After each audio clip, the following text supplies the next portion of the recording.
নবীজি সাহাবী আলী রাদিয়াল্লাহু তাআলা আনহু বলেন, নবীজি বলেছেন, কোন ব্যক্তির নিকট যদি হজে যাওয়ার মতো অর্থ সামর্থ্য থাকে, সেখানে খরচ করার মতো থাকে, কিন্তু সেই ব্যক্তি হজ সম্পাদন করলো না, টাকার মায়া করে টাকাকে শুধু পুঞ্জীভূত করেছেন, নবীজি বলেন, ফালা আলাইহি আন ইয়ামুতা ইয়াহুদিয়ান ওয়ালা নাসরানিয়ান, আল্লাহর নিকট সেই ব্যক্তি ইহুদি হয়ে মৃত্যুবরণ করুক কিংবা নাসারা হয়ে মৃত্যুবরণ করুক, তাতে কোনো কিছু আসে যায় না।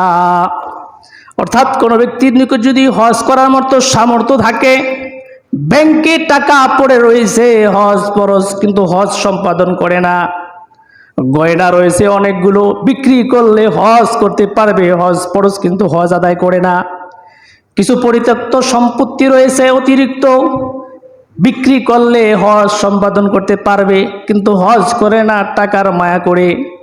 আল্লাহর নবীজি বলে, আল্লাহর নিকট সেই ব্যক্তি ইহুদি হয়ে মৃত্যুবরণ করুক কিংবা নাসারা হয়ে মৃত্যুবরণ করুক, তাতে কোনো কিছু আসে যায় না। যখনই কোনো মানুষের নিকট এই কাজগুলো করার মতো অর্থ সামগ্রী থাকবে, সেই জন্য সাথে সাথে হজ করে। মুসনাদে আহমদ শরীফের ভিতরে রয়েছেন, নবী করিম সাল্লাল্লাহু আলাইহি ওয়াসাল্লাম বলেন, তাআজ্জালু ইলাল হাজ্জি ফাইন্না আহাদাকুম লা ইয়াদরি মা ইয়ারিদু লাহু, তোমরা তাড়াতাড়ি হজ সম্পাদন করো, কেননা এমন একটা সময় আসবে তোমরা আগামী দিন কোন পরিবেশে থাকবা তোমরা কেউ জানো না।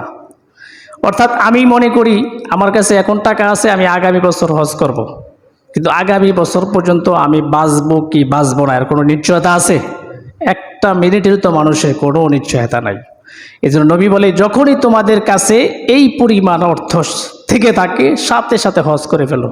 আপনি যদি হজের সিজন ছাড়া অন্য মাসে হজ করেন, হজ কি হবে? হজের নির্দিষ্ট দিন তারিখ আছে। রমজানের ফরজ রোজা রমজানই রাখতে হবে। আপনি যদি এখন রমজানের রোজা রাখেন হবে? নামাজ সব সময় পড়া যায়, হজ সব সময় আদায় করা যায় না। হজের নির্দিষ্ট দিন রয়েছে, আগামী বছর পর্যন্ত বাঁচবো কি বাঁচবো না এর কোনো নিশ্চয়তা নাই। এই জন্য নবী করিম সাল্লাল্লাহু আলাইহি ওয়াসাল্লাম বলেন, যখনই তোমাদের নিকট এই পরিমাণ অর্থ সামগ্রী থেকে থাকে, তোমরা সাথে সাথে হজ সম্পাদন করে নাও। যারা হজ করবে না, হজের এই টাকা পয়সাকে পুঞ্জীভূত রাখেন। হাদিস শরীফের ভিতরে রয়েছেন, তিরমিজি শরীফের 812 নং হাদিসের বর্ণনা রয়েছেন। নবীজির বিখ্যাত সাহাবী হযরত আলী রাদিয়াল্লাহু তাআলা আনহু বলেন, মান মালাকা জাদান ওয়া রাহিলাতান তুবাল্লাগহু ইলা বাইতিল্লাহি ওয়া লাম ইয়াহজ্জা ফালা আলাইহি আন ইয়ামুতা ইয়াহুদিয়ান ওয়ালা নাসরানিয়ান ওয়াযালিকা আন্নাল্লাহা ইয়াকুলু ফি কিতাবিহি ওয়ালিল্লাহি আলান নাসি হিজ্জুল বাইতি মান ইসতাতাআ ইলাইহি সাবিলা।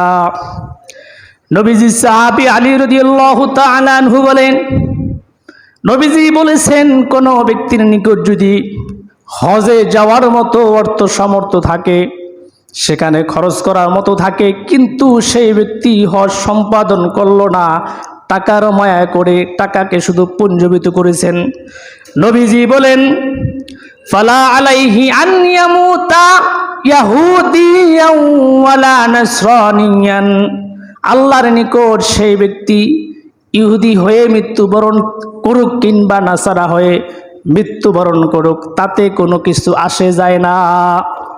অর্থাৎ কোনো ব্যক্তির নিকট যদি হজ করার মতো সামর্থ্য থাকে, ব্যাংকে টাকা পড়ে রয়েছে হজ ফরজ, কিন্তু হজ সম্পাদন করে না, গয়না রয়েছে অনেকগুলো, বিক্রি করলে হজ করতে পারবে, হজ ফরজ কিন্তু হজ আদায় করে না, কিছু পরিত্যক্ত সম্পত্তি রয়েছে অতিরিক্ত, বিক্রি করলে হজ সম্পাদন করতে পারবে, কিন্তু হজ করে না টাকার মায়া করে।